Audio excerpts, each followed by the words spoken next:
Dans cette capsule, nous allons résoudre un exercice Python qui fait partie du thème principal des structures de contrôle et les mathématiques, et plus précisément l'exercice 2 de ma feuille, que voici, que voilà. Il s'agit d'écrire une fonction qui prend en argument trois nombres ABC et qui affiche une phrase indiquant le nombre de solutions réelles de l'équation du second degré ax carré plus bx plus c égale 0. Alors, il s'agit d'indiquer le nombre de solutions. Il ne s'agit pas de résoudre l'équation. Vous pourrez vous amuser à le faire ultérieurement, mais pour l'instant, on n'affiche que le nombre de solutions. Alors, on va s'y coller. Dans idle, on va donner un nom à cette fonction, on va la définir à l'aide du mot-clé def. Appelons-la nombre solution avec les trois arguments ABC. Et puis, la première chose qu'on va faire, c'est de créer une variable que je vais appeler delta, qui calcule le discriminant de cette équation du second degré.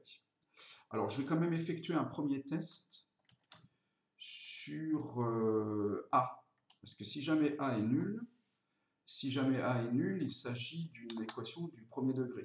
Donc, il faut quand même que je le signale.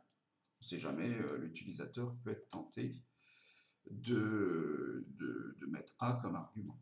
Donc, autorisons-le au lieu de gérer des exceptions. Et on lui écrit qu'il s'agit d'une équation du premier degré.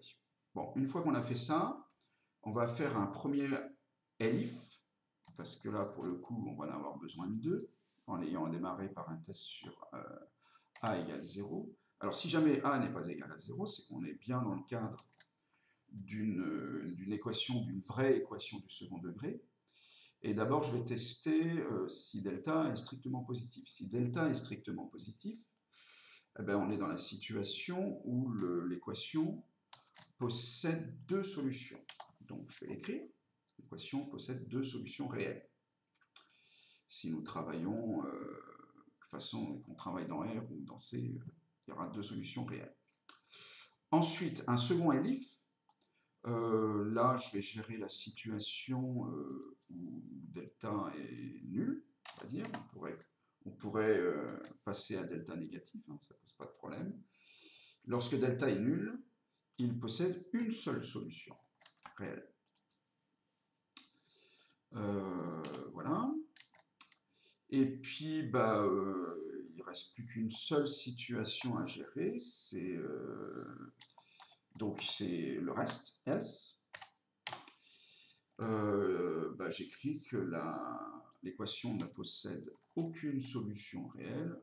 Si on est dans C, elle possède deux solutions complexes conjuguées, mais là, bon, c'est pas le propos. Et puis, bon, c'est bien beau tout ça, mais il faut quand même qu'on teste. Il faut qu'on teste notre fonction pour voir si ça fonctionne tout de même. Donc, je vais la tester 4 fois dans les 4 cas différents. Voilà, la première situation, alors là, le discriminant sera négatif. La deuxième, il sera positif, strictement. Là, il y a un petit a égal à 0. Et puis là, le discriminant est nul. Testons tout ça. One model. Sauvegarde. Alors, je vous montre ce qu'on obtient. Je vérifie qu'on voit bien, oui. Le premier, on avait dit que delta était strictement négatif. Donc effectivement, ça marche, il n'y a pas de solution réelle. Delta était positif pour le second, deux solutions. A égale 0, c'est du premier degré. Et puis le delta nul possède une solution réelle. Ça marche. Donc n'hésitez pas à poursuivre le travail sur cette fonction en lui demandant de résoudre maintenant l'équation du second degré.